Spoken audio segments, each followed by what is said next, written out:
कि हमारे नबी सल्लल्लाहु अलैहि वसल्लम ने पेट पे पत्थर बांधे हैं लेकिन ग़ुलामी कबूल नहीं है, कुफार के हम आगे झुका नहीं है। लेकिन उन्होंने जो किया है, इन्होंने मुल्क को स्टैप किया है। एमएनएस को इस तरह से ख़रीदा है जिस तरह काउज एंड शीप्स को ख़रीदते हैं ना। बेगर वो खुद होगा, सही है, क्योंकि वो भीख मांग रहा है, अमेरिका से पैसे ले रहा है। पहले अफ़गानिस्तान छोटा सा मुल्क था, अमेरिका को शिकस्त दी है। इंशाल्लाह हम एक कौम बन कर अमेरिका को शिकस्त देंगे इंशाल्लाह। खान साहब के साथ क्या हुआ है, मतलब ये क्यों आज आ पाए हैं, क्या वजह थी? देखिए, खान साहब के साथ बुरा हुआ है, बट इन अ सेंस मैं ये कहता हूँ जैसे उन्होंने कहा कि ब्लेसिंग इन डिस्गाइज। मैं बात पहले भी कर चुका हूँ कि मतलब अगर खान साहब ये 5 साल पूरे करते ना, जिस परफॉर्मेंस से जा रहे थे, शायद लोग हालात डिफरेंट होते, लेकिन उन्होंने जो किया है, इन्होंने मुल्क को स्टैप किया है। एमएनएस को इस तरह से ख़रीदा है जिस तरह काउज एंड शीप्स को ख़रीदते हैं ना। मतलब अगर आपको किसी भी पाकिस्तान जैसे मुल्क की अगर गवर्नमेंट बदलनी है तो 10-15 अरब रुपया ले आएँ और गवर्नमेंट चेंज कर दें। मतलब बिकाऊ लोग हैं ना यहाँ पे, और इमरान खान की सबसे बड़ी बात यह है कि वो बिकाऊ नहीं है। कब तक हॉर्स ट्रेडिंग होती रहेगी? मतलब जब तक ये लोग रहेंगे ना, जब तक ये पुराने लोग रहेंगे जो कि मतलब खुद भी बिकते हैं और लोगों को भी ख़रीदते हैं और इस तरह से, तब तक ये रहेगी। ये मुल्क में चेंज तभी आएगा जब इमरान खान 2/3 मेजॉरिटी से आएगा और इनको बिल्कुल पीछे कर देगा, तो तभी जो है ना इस मुल्क में चेंज आएगा और एक नई सोच आएगी जो हम लेकर आएंगे। चाहे बेगर जो है वो वज़ीर-ए-आज़म बन गया आज, उसके बारे में क्या?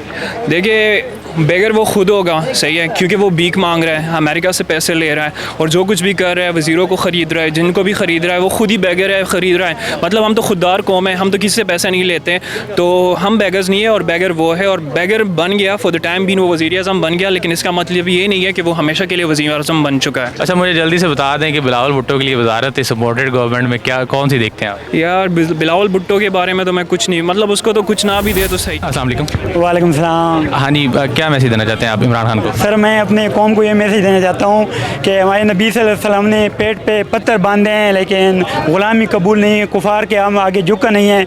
मैं उसको यही कहता हूँ कि 2018 में तो हम इमरान खान को वोट दिए, इंशाल्लाह 2023 में अगर जान भी कुर्बान करेंगे तो इमरान खान भी जान भी कुर्बान करेंगे। अपने कौम को ये मैसेज देता हूँ कि 35 साल शहबाज शरीफ लोगों ने हुकूमत की है, करप्शन की है, हज़ारों लोग मुल्क को लूटे हैं, बस अल्लाह के लिए शहबाज शरीफ की जान छोड़ें। इमरान खान एक छोटी सी बात बताएं कि इतने थोड़े पैसों में गवर्नमेंट जो है वो चेंज हो सकती है? ज़रा गवर्नमेंट चेंज हो सकती है। हम अपना खुद टमाटर को ना देखें, टमाटर सस्ते हैं, डॉलर ऊपर गया है।